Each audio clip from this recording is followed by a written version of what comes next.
What is up, guys? Delboy here. So Juergen Braehmer completely schools and outboxes Rob Brant to a 12-round unanimous decision. If you're looking at a textbook definition of outboxing somebody, that is what that fight was, in my opinion.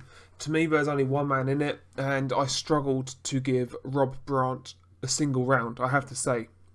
The only round I give him, I think, was round 8. He just didn't do enough.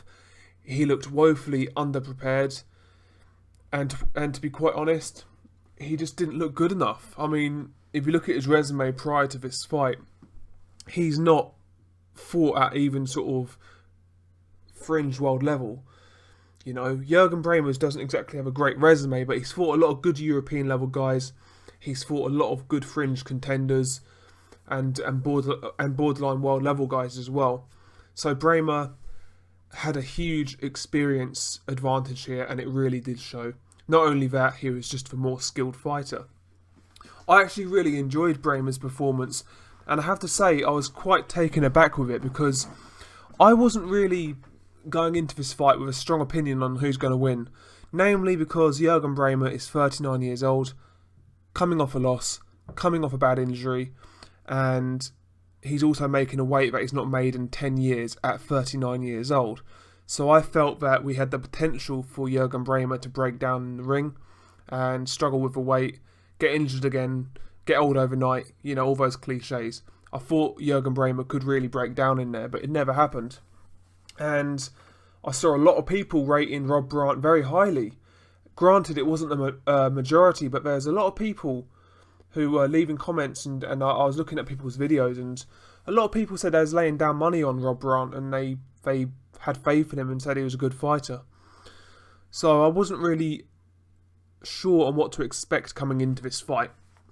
But round 1 set the tone for the rest of the fight, I felt. Juergen Braehmer in his southpaw stance, behind that right jab, you know, really, really accurate, judging the distance extremely well.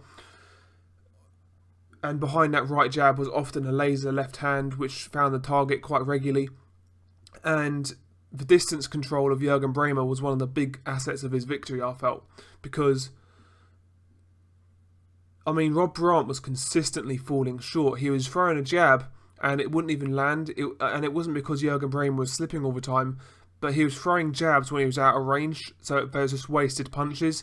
And when he was in range, Braehmer did a very good job of slipping Rob Brant's straight shots. So there's numerous times in that fight where Juergen Braehmer dodged and sort of weaved past like 3 or 4 punches in a row. Braehmer's defensive game was actually on point in this fight. I know he got a cut nose and some sort of swollen eyes, but that's just the type of guy he is. He's always going to get marked up. But defensively, I felt Braehmer was really good because, number one, he was controlling the distance, not allowing Rob Brant to ever set. And when Rob Brant did get in distance, he slipped the straight shots extremely well. There's only the odd jab getting through from Rob Brant and the occasional sort of straight shot like right hand. But apart from that, Rob Brant never really had any sort of prolonged period of success. It was a one-sided fight. Rob Brant tried, but he just wasn't good enough, and that's ultimately all there was to it. As the fight wore on, Braehmer, he did slowly up the gears, but he was pretty much doing the same thing each round, you know, using that jab, using that left hand, occasionally throwing in a left to the body, for example, you know, or a hook off the jab, you know, things of that nature. But he wasn't varying it that much. He was doing what was working. He realised Rob Brant had no idea how to get on the inside or how to get close, and he just sort of capitalised on that. I felt it was a really good performance, I have to say. And going into the Callum Smith fight, I think that's an interesting fight. I said before the Skoglund fight that fight would be a lot closer and a lot more competitive than people realised. I picked Callum Smith in that fight and he won. But I said to people, I mean, you can look at my prediction video, Skoglund was going to give a lot of problems to Callum Smith because of his upper body movement, because of his jab. And that's one thing Juergen Braehmer does very well. Only downside is he's not as tall and rangy as Erik Skoglund, but Juergen Braehmer has very good upper body movement. He's got a very good southpaw jab, very accurate, quite strong as well. That's one thing. His punch power is a lot better than Erik Skoglund's, in my opinion. And technically, he is a better fighter.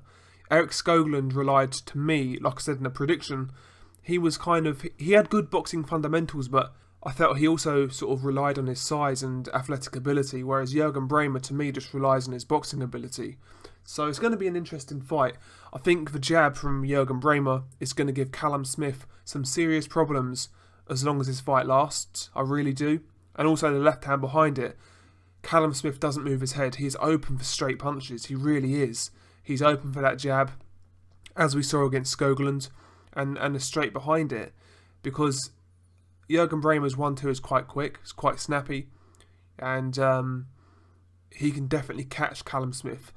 Again, going into the Callum Smith fight, you're going to have to question Juergen Braehmer's age again, because he is at that age now where he could actually get old overnight. Although he looked good tonight, in January when the fight happens, he could just suddenly get old, or he could get injured, you know. Or maybe some of those Callum Smith body shots could tell us really how he's making that weight, and is he struggling? Because if he's struggling, Callum Smith's body work could pose a big threat to Juergen Braehmer. I think both guys do things that can trouble the other guy, and I think it's a really good fight. I think it's Callum Smith's toughest fight of his career so far, and I will make my prediction video nearer the time. I'm going to think about this one. I do think there's potential for the upset. I will make Callum Smith favourite for now, but I will sort of have a think about this fight and watch the tape back of recent fights and see where I think it's going. But I think it's a good fight. I think it's going to be one of those underrated fights. But yeah, good performance from Juergen Braehmer. One of his better performances of recent years. Really good to watch, you know. Good distance control, nice counter punching, accuracy. The jab was on point. Defensively, he was good. I actually enjoyed watching it, I have to say. What do you guys think? Peace.